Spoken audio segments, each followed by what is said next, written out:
Estamos aqui de volta ao podcast do Alagoas Brasil Notícia. Depois de um período, né, inativo, a gente está aqui de volta. E ao nosso lado, né, o Padre Sebastião. A gente está com aqui nessa tarde. Então, um prazer em receber o Padre Sebastião. Depois dessa inatividade do podcast, né, mais de 6 meses parado, é a primeira entrevista que a gente está aqui hoje é com o Padre Sebastião 2023. Padre Sebastião, satisfação tê-lo aqui no nosso podcast. A satisfação é minha. É muito bom. Primeiro, assim, o meu muito obrigado pelo convite, a sua equipe, o nosso irmão que está aqui ajudando a gente e ver a sua evolução. Para mim é muito bom, porque eu conheci você como locutor, fazia também o carro de som e agora está evoluindo, continua na rádio, continua com notícias, mas está evoluindo para as redes sociais, agora com podcast, e é uma alegria muito grande ver as pessoas evoluindo, porque hoje é inevitável que a gente faça esse trabalho de comunicação pelas redes sociais, e faz muito bem, inclusive. Padre, com relação ao seu histórico, a sua formação, né? Eu estava conversando em off com você e você falava que não era diocesano, era da linha de São Luís Orione. Sim. Queria que você explicasse um pouco para o pessoal, né, aqui no podcast aqui, por favor.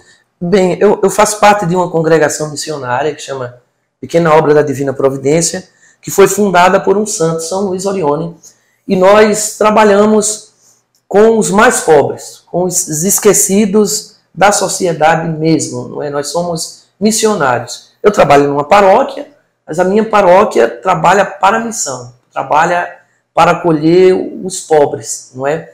Nós temos essa missão. Em cada paróquia de São Luís Orione, ele dizia assim, a cada sombra de uma igreja, uma obra social, uma obra de caridade. Então, essa é a nossa função. Na igreja, nós somos aqueles padres que se voltam para a caridade. Padre, com relação à sua formação de padre, né, a sua ordenação, aqui em Anadia é uma coisa, só que a sua ordenação como padre, os seus estudos, foi fora de Anadia, fora de Alagoas. Sim, aqui eu fiz o ensino básico, o ensino médio, né, você conhecia. Isso. Tudo no Colégio Rui Barbosa, com muito prazer, com muita honra. E quando eu ingressei no seminário, eu fiz filosofia. Eu sou licenciado em filosofia, não é, pelo Instituto São Tomás de Aquino, em Belo Horizonte, não é, que é ligado à PUC, e sou bacharel em teologia. Eu fiz teologia na Faculdade Católica de Fortaleza, lá em Fortaleza. Então essa é a minha formação acadêmica. Pois é, então com relação ainda à formação do padre, falando dele, que é uma diferenciação, para o pessoal entender, né, a ordem, né, de São Luís Orione e a questão diocese e ordem de São Luís Orione. Queria que você explicasse que você não é diocesano, é diferente, né? Sim. Eu não sou ligado a nenhuma diocese. Trabalho na diocese de Palmas, mas sou sempre ligado à minha congregação. Eu estou lá pela congregação, porque nós temos paróquias lá. Inclusive temos uma paróquia também em Maceió. Então, os padres nossos que estão em Maceió, eles servem ao arcebispo, mas não são diocesanos. Nós somos ligados ao nosso carisma, à nossa congregação. Com relação ao seu trabalho lá em Palmas, Tocantins, você nos falava que lá é norte, né? Já é norte, sim, né? É desmembrado de Goiás. De Goiás, né? sim. Então, a diferenciação das pessoas, como você falava que a cidade foi preparada de uma forma, mas hoje também o catolicismo existe bem lá, é diferente o clima. Eu queria que você passasse aí o local, a sua evangelização, como é Palma, como é Tocantins, como é o trabalho do padre Sebastião lá em Tocantins. Pode dar uma olhada para lá, o pessoal está ouvindo você. Palmas é a capital a capital mais jovem do Brasil. É uma cidade bonita, muito planejada, né? Ela foi muito bem planejada. Ela é parecida, eu conheço Brasília, para quem conhece Brasília, ela é chamada inclusive a Brasília pobre, porque é mais pobre que Brasília, mas é muito parecida. Né? Foi planejada para isso, e também foi planejada assim, para ser uma capital evangélica, protestante. Mas migraram para lá muita gente católica, e hoje nós estamos aí um pouco mais de 50%. Não é católicos e tudo, mas tem muita influência protestante. É uma cidade muito quente, de um clima assim... aqui a média é mais 29, ou menos 30 graus. 28 para 30 graus, né? 29, 30. A média, a máxima aqui costuma ser 33, né? 34 graus. Lá a média já é 35, 36 graus. Já é a média. Então, é uma cidade e chega a 40 graus tranquilo. Durante muitas vezes ao ano passa de 40 graus. É uma cidade muito quente. É uma cidade que tem um clima muito quente, não é? Com relação ainda ao seu trabalho, dando sequência ao que você estava falando, São Luís Orione, ele realmente é um padre, foi um padre, foi um mensageiro, e também lidava muito com a caridade. A coisa é baseada também em São Vicente de Paulo, como você acabou de dizer. Então é uma coisa interessante, porque a caridade é amor, o amor é caridade, se junta esses fatores, é muito importante para o ser humano, né, padre? São Luís Orione tem uma frase famosa, inclusive é um fato interessante. Lá nós temos um muro muito bonito que fica numa rotatória. Certo. Então passa muita gente por lá. Na esquina da minha paróquia é uma rotatória e passa muita gente. E nós temos um muro que serve como outdoor. Eu sempre faço uma propaganda da festa e tudo. É um muro que todo mundo vê. E eu escrevi lá uma frase de São Luís Orione, que diz assim: só a caridade salvará o mundo. E coloquei uma frase dele e escandalizou demais, porque são muito evangélicos, né? Aí foi, e gerou uma revolução boa. Os evangélicos tirando foto, mandando para o outro, mas que é isso? Não, São Luís Orione, quem salva o mundo é Jesus, e citando Timóteo, só Jesus, se Jesus não nos salvar, é porque eles não entendiam que caridade, caridade vem primeiro do grego, que é o próprio Deus, que é agapós, que é agape. Agape é Deus, é o amor de Deus, é o próprio Deus, que em latim é caritas, que em português virou caridade. Então caridade não é da esmola, caridade é o próprio amor de Deus que transforma o mundo. Então quando São Luís Orione diz, eu botei a frase justamente para causar, e causou, foi uma coisa boa que eu pude dizer isso na minha paróquia, eu tenho formação bíblica, e muita gente foi questionada pelos evangélicos, e eles aprenderam isso. Teve que esclarecer. O pessoal lá. Então foi maravilhoso, porque escandalizou, mas foi um escândalo bom. Primeiro fez os evangélicos irem à Bíblia de novo, pegar aquelas citações, e depois fez nós, os católicos, estudarmos e entendermos um pouco. E eu expliquei para eles essa diferença, né? Quando fala de caridade na igreja, é Deus. É Deus. Deus é amor. Deus é caridade. Deus é caridade. Então quando a gente ajuda um irmão, aí é que é a diferença dos espíritas para nós católicos, para os evangélicos. Quando nós fazemos uma ajudamos ao irmão, nós estamos transmitindo o amor de Deus. A gente faz por amor a Deus, porque no irmão está Deus. Né? A outra frase de São Luís Orione diz assim: no mais miserável dos homens brilha a imagem de Deus.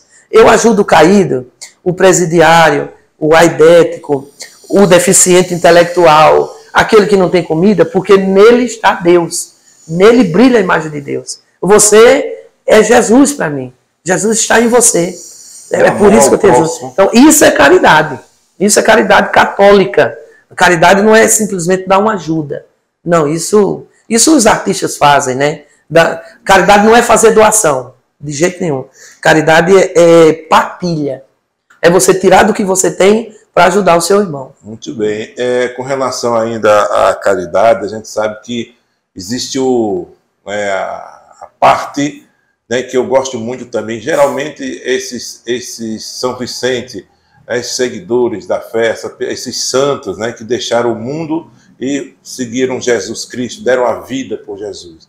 E Maria? Onde é que está Maria? Eu queria que você explicasse um pouquinho, porque dias atrás a gente participou o padre também participou de uma linda procissão, a melhor de Alagoas. A maior e a melhor de Alagoas.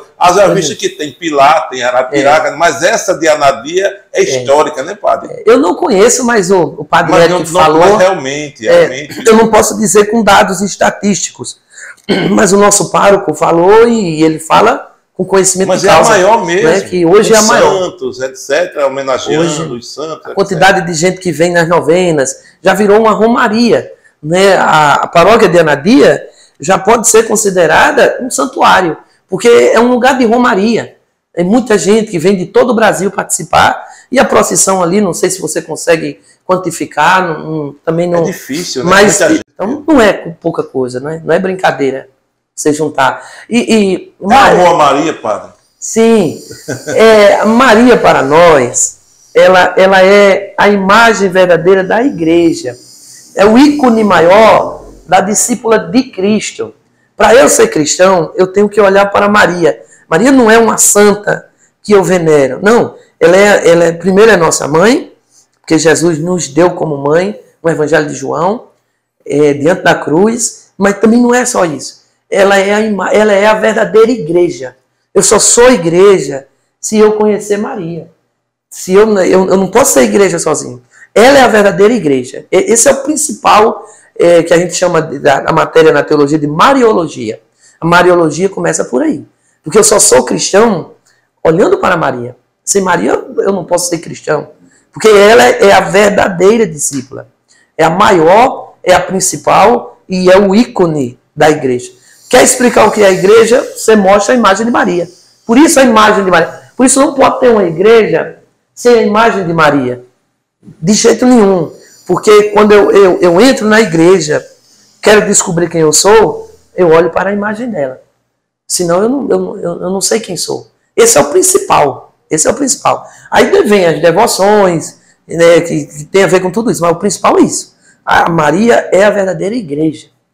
Agora, como padre aqui, né, no nosso podcast, que é uma satisfação recebê-lo, queria que você falasse para as famílias assim, a importância do terço, dos lares, as pessoas terem mais, né, fervorosidade em rezar o terço, porque é uma conexão com Maria, a intercessão de Maria diante do Pai Eterno, diante do seu Filho, diante de Deus. O terço é importante, né, padre? Demais, e principalmente, padre, se é para as famílias, principal que hoje não tem tanto, né? O pessoal está esquecendo. É se reunir em família para rezar o terço.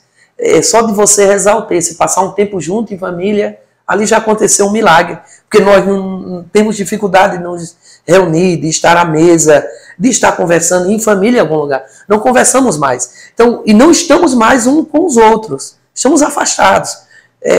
Mesmo nas melhores famílias, poucos momentos existem de confabulação, de confraternização, de estar juntos. Então, se o terço, que é uma das principais funções do terço, une Ave Maria, ali já é um milagre. Um pai, a mãe, os filhos, os irmãos, rezando o terço ali, pelo menos meia hora, porque o terço não dura mais do que isso. Então, ali já é um milagre, já é uma graça. A família está reunida junto. Né? Porque a gente está difícil nessa evolução tecnológica, a gente vê, padre, que eu até assistindo aqui um vídeo, e vem coisas e mais coisas com relação ao lado negativo para a humanidade. A humanidade está caindo vamos dizer assim, desdém do mal, né? Porque nessa coisa que eu vou colocar até no meu programa posteriormente, programa de rádio, e é uma matéria de 10 minutos, mas só que, na verdade, a narrativa é com relação às investidas do lado negativo com relação a gente que é cristão, que na verdade o maligno ele quer tirar o sentido de Jesus Cristo, tirar, né, a linha, né, dos ensinamentos cristãos, porque quanto mais ele leva para o abismo as pessoas, ele está tentando fazer isso, que é o opositor de Deus, não é? Olha, sobre o mal sempre existiu. Sempre existiu. Em alguns aspectos do mal é potencializado no decorrer da história. Não é? Hoje está sendo potencializada a divisão, não é? A incompreensão. Estamos tendo muita dificuldade de dialogar sobre pequenas coisas. Isso é através, isso pode ser por causa da tecnologia, por causa de um celular, por causa de quais coisas? A tecnologia potencializou. Porque antes existia, as pessoas sempre tiveram essa tendência, essa doença em algum lugar ou outro, de se isolar. Então, a tecnologia, as redes sociais, trouxe uma potencialização, mas não foi criado para isso. A tecnologia pode unir. A tecnologia favorece muita coisa boa, inclusive isso que nós estamos fazendo. Agora, dentro de nós existem doenças que são potencializadas, que já existiam, e que são potencializados pela tecnologia. Por exemplo, o fato de se isolar. Os jovens estão se isolando, mas isso é uma doença própria da juventude, querer ficar... E o bonito da juventude é o contrário, é ter grupos, é ter vínculos. E a juventude que vai para o quarto, que se tranca, na verdade ela está tendo vínculo, só que vínculos virtuais, e que não faz tão bem. Assim, mas todo mundo participa de algum grupo, porque você precisa fazer parte de um grupo. Sem vínculo, você não tem afeto, e sem afeto você atrofia e morre. Então, mas é muito importante isso que você falou, para que a gente esclareça, e até para que os pedagogos, os professores, os pais, tenham mais clareza sobre isso. Não foi a tecnologia que trouxe o mal. A tecnologia potencializou muitos maus, muitas inclinações ruins que nós temos dentro de nós. Uma delas é de viver isoladamente. Outra delas, o egoísmo. Não é? A vontade de ostentar, de mentir. Isso é potencializado pela rede. Mas não foi a rede que trouxe. Não é?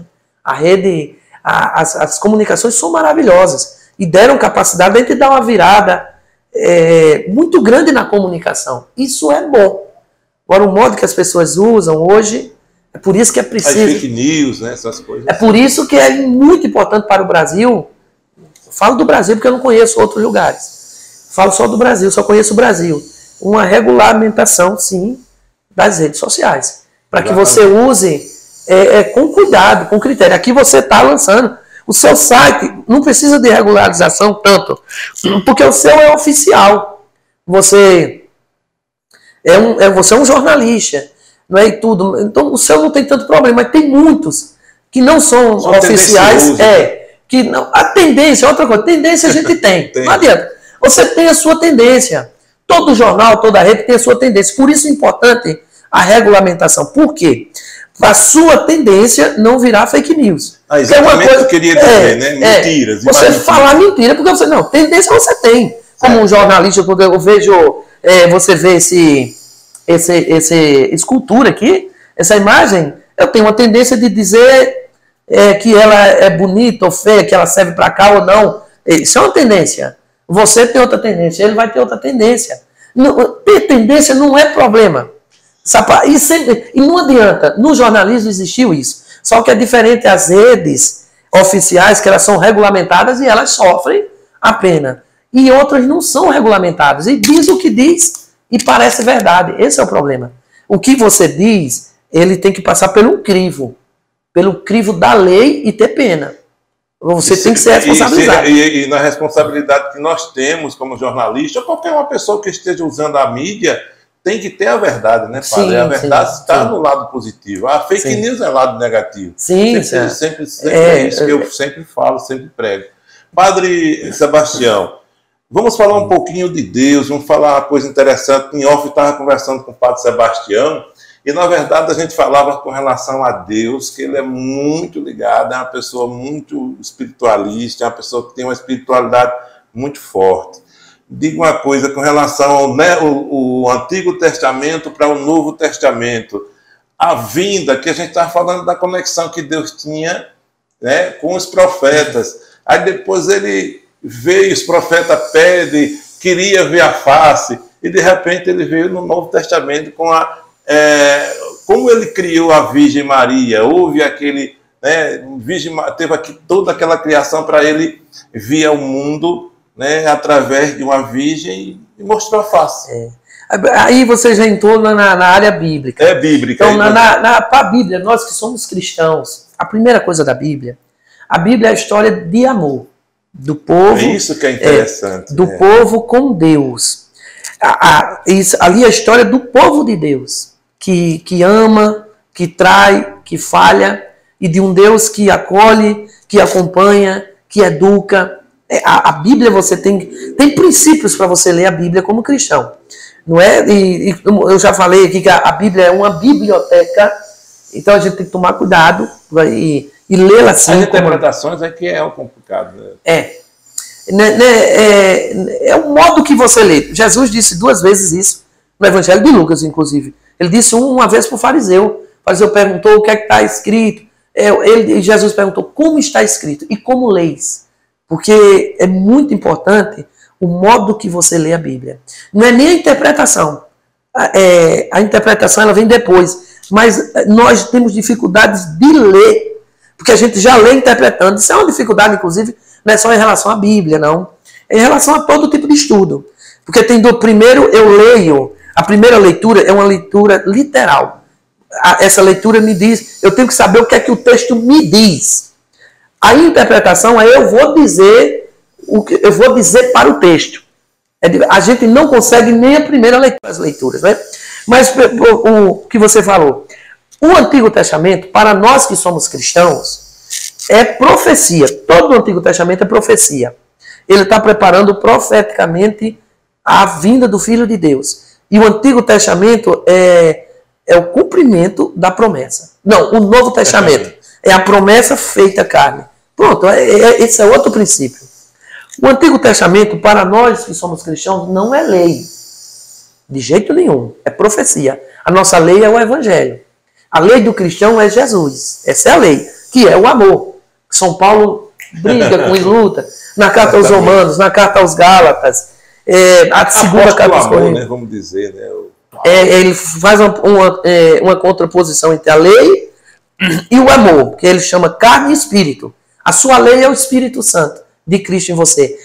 O Antigo Testamento para nós não é um livro de regras, como as pessoas pegam. Não pode. Ela é profecia. Eu não posso encarar aquilo como um catecismo de regra, como tanta gente faz. Aí eu me meto em muita confusão, como acontece. Eu leio como cristão sempre tudo que está escrito ali no Antigo Testamento, e devo ler, devo conhecer, devo estudar, mas sempre como profecia. A minha lei é o Evangelho de Cristo. É a pessoa de Jesus. Essa é a minha lei.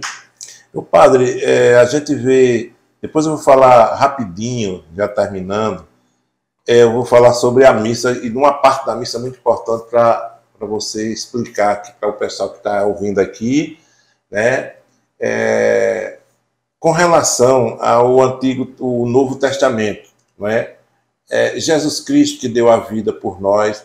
Já houve uma revolução contra Cristo, porque é a vida do ser humano que fez toda aquela situação, criou aquela situação de ódio já naquele tempo, deixando de lado uma pessoa ruim como Barrabás e crucificando Jesus. Veja bem o que eles tinham na mente ali. E olha, que eram doutores da lei, era Sinédrio, era uma coisa interessante aquilo, né? É porque eles eram fanáticos religiosos. Isso. O fanatismo religioso é o pior fanatismo que tem. Quer dizer, tanto é que as maiores guerras são feitas por causa dos fanáticos. Alguns são eruditos, alguns são doutores. E todo fanatismo é ruim, perigoso. Porém, o religioso é o pior que existe. O fanatismo religioso. E sobre a revolução contra Cristo, meu irmão, desde quando ele nasceu, o Evangelho diz que o mundo nunca aceitou Jesus. Todos os evangelhos dizem isso. Tanto é que ele nasceu fora, isso está no Evangelho de Lucas. Lucas diz 3 vezes. Ele diz de maneira muito bonita que tudo para Lucas tem que ter 3. Ele explica as coisas por 3 vezes. Sempre tem no Evangelho disparado as melhores verdades. 3 vezes ele diz. Então, para ele dizer que Jesus não foi aceito pelo mundo e que nunca será, ele diz, ele nasceu fora da hospedaria, ali ele já não foi aceito. Ele viveu, no capítulo 9, diz, quando um discípulo chega para, eu quero te seguir, ele diz, o filho do homem não tem onde repousar a cabeça. Então ele não tinha nem onde morar, não tinha nem onde repousar a cabeça, e para morrer, ele morreu no Monte Gólgota, fora da cidade, até para morrer. Então ele não teve lugar para nascer, para viver e para morrer, porque o mundo odeia Jesus. E esse mundo, o mesmo ódio que tem hoje. Às vezes um ódio disfarçado, que utiliza o nome dele para ganhar status, para ganhar voto e tudo, mas aceitar Jesus é a coisa mais difícil do mundo. E a gente não se engana. Não se engane. O mundo matou Jesus, o mundo assassinou Jesus. E o nosso mundo, o mundo anterior, a história anterior, e a nossa história continua crucificando Jesus. Jesus não é aceito no mundo. Porque se você é cristão, você tem que abandonar tudo. E ninguém quer abandonar tudo. O cristão ele não pode se vingar, ele não pode viver com essa angústia terrível de juntar bens materiais neste mundo. Ele tem que ser abnegado, ele não pode se vingar, ele deve perdoar. A essência do cristianismo é o perdão. E a nossa sociedade é totalmente diferente. É a sociedade capitalista, que junta as coisas, que se vinga. Se você é macho, você tem que se vingar. Que o perdão é ridículo. Você, pelo contrário, é uma sociedade que quer guerra. Mas é uma sociedade que, incongruentemente, que paradoxalmente, que incrivelmente fala em Jesus, mas que não conhece Jesus. E nunca vai aceitar Jesus. Porque Jesus faz eu, você e ele ser irmãos. E a gente se perdoar. Para o cristão, todo mundo é irmão. Ninguém se vinga. O que caiu é meu irmão. O criminoso é meu irmão. Por isso que Jesus manda visitar. Não manda matar. O que é que a sociedade mata? Jesus diz, eu estive preso, e ele diz que ainda é o preso. Eu estive preso e me visitaste. Isso é ser cristão. Por mais, a gente não se iluda. Por mais que a sociedade fale de Jesus, a sociedade é criminosa e odeia Jesus. Isso é um engano. Sabe? Só que no Brasil é chique falar em Jesus. É bom, dá voto, dá emprego. Se você diz que é cristão, se você diz, olha, eu sou coroinha, eu trabalho na igreja, ou mesmo sou evangélico, quando você vai dizer, olha, eu sou da igreja, opa, então você é uma pessoa melhor. E nem sempre. Na verdade, nem sempre. Nem sempre. Mas ser cristão no Brasil é status. Se você diz que é de uma religião, você já está dizendo que você é de um patamar elevado e você automaticamente tem respeito. Mas não é perigoso, não, você que é um chefe, vamos dizer, um pastor, um padre, digamos que aconteça essas coisas, ele passa essas negatividades. Para Deus é uma coisa que está fora do comum, né? Mas não tô, assim, é bom para a gente tomar cuidado. Eu só estou esclarecendo, para a gente não se iludir. Não se iludir. Se iludir, tá? Agora, no mundo, tem pessoas cristãs? Tem. Claro. Tem pessoas boas? Tem. Tem pessoas que são que amam e que adoram realmente Jesus Cristo? Tem. Isso claro. É indiscutível. Mas a sociedade, como estrutura, ela não é cristã. Ela não pode ser. Isso é mentira. É porque faz o contrário. É porque faz o contrário. Pelo amor de Deus, né? A nossa sociedade é erigida sobre a égide da desigualdade. Aí vem a tal da meritocracia. Isso é terrível. Isso nunca vai ser cristão. A meritocracia não pode ser cristão. Claro. Eu não posso seguir essa lógica e achar que sou cristão. Não posso. Posso dizer, posso falar o nome dele direto, mas não sou. Exatamente. Né? Porque o cristão, ele é um cristão pequenininho no mundo. O cristão é outro Cristo no mundo. O cristão, ele faz o que Cristo fez. O cristão não é aquele que admira Cristo. Não, isso aí todo mundo admira. O cristão, ele faz a sua regra de vida, a vida de Jesus. Baseado no... o cristão é aquele que se pergunta... Padre, sabe por que eu fico também? Tem tudo a ver com as suas palavras. É quando vai pregar o evangelho a toda criatura, não dá a valer apenas uma túnica. E hoje, nessa hora, eu fico pensando, de vez em quando falo, que as pessoas têm compulsão até para o materialismo. O fulano do Christian Carlos está ali detrás das câmeras, ele tem 10 sapatos, vai para o shopping e quer comprar outro mas... Quer dizer, é o consumismo, né? E Jesus Cristo sempre foi... Ou então você ostenta, você tem o materialismo, como você fala, quanto mais você tem, você quer mais, parece que nunca é um saco sem fundo, nunca enche. E né? Todos nós... E é importante, interessante. É importante dizer que todos nós temos isso dentro de nós. Porque nós somos. Né, porque nós somos de uma sociedade capitalista. Isso. E nós somos criados assim.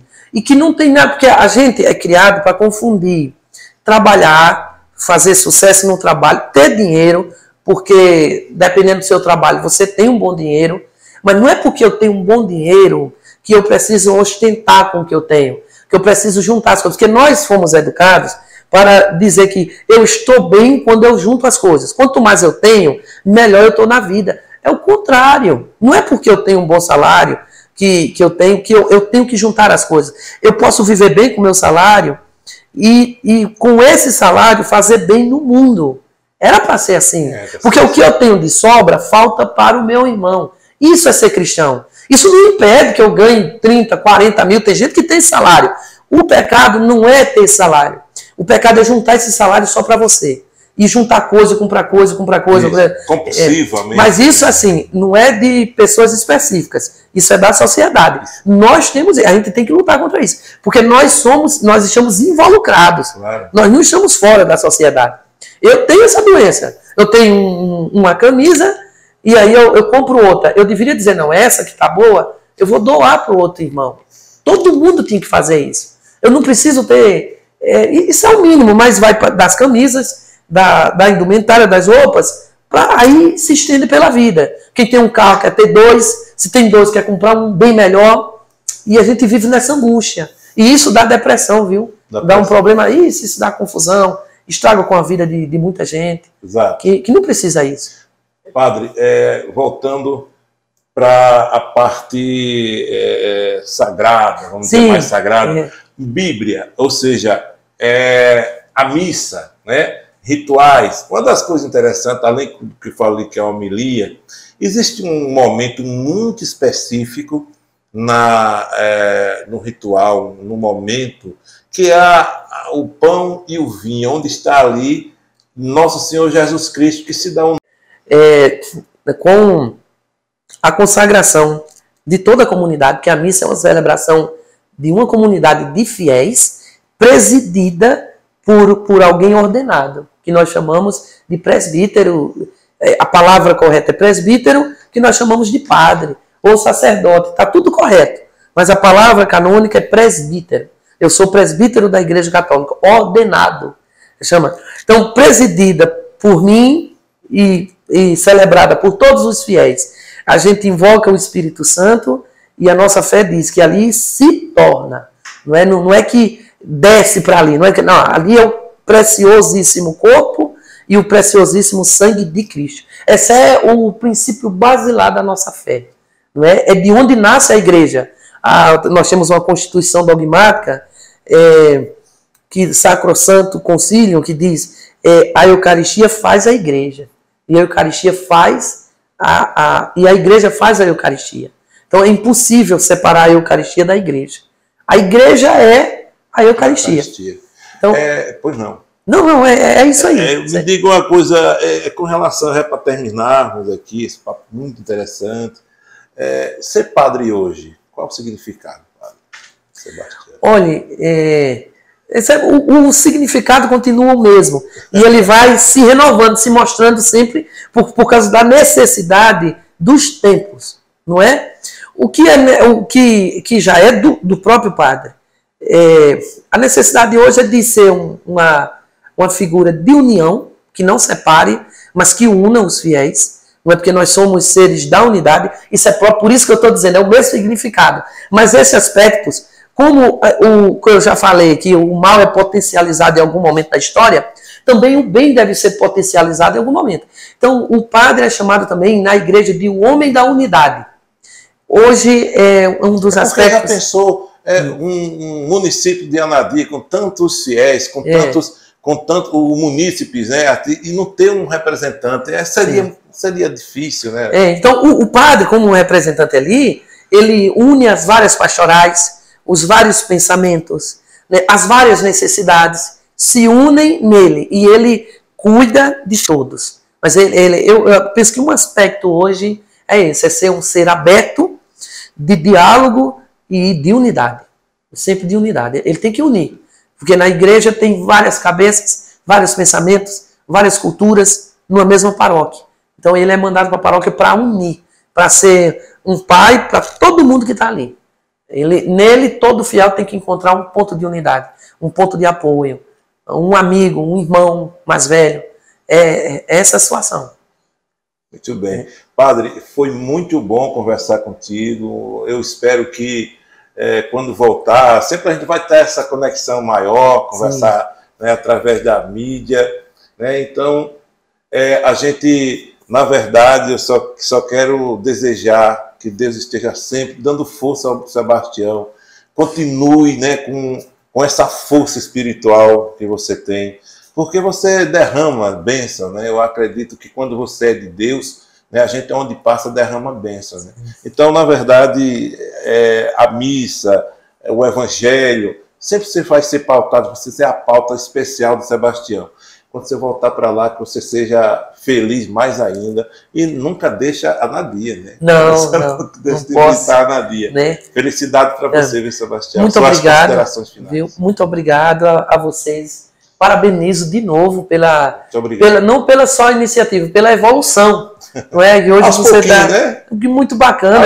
Eu não sei se é o primeiro ou se é o único podcast assim de Anadia, mas fico muito feliz. É o único, fico muito feliz. Espero que sejam criados outros, porque isso é muito legal. É algo irrenunciável, e a gente só tem que acolher e fazer bem como você está fazendo. Então, parabéns. Que Deus abençoe, viu, esse projeto de vocês, e dê vida longa, tá? E perseverança. Um abraço a todos que nos escutarem através dessa mídia visual tão bacana e tão necessária. Um abraço, que Deus abençoe vocês. Muito obrigado, tudo de bom.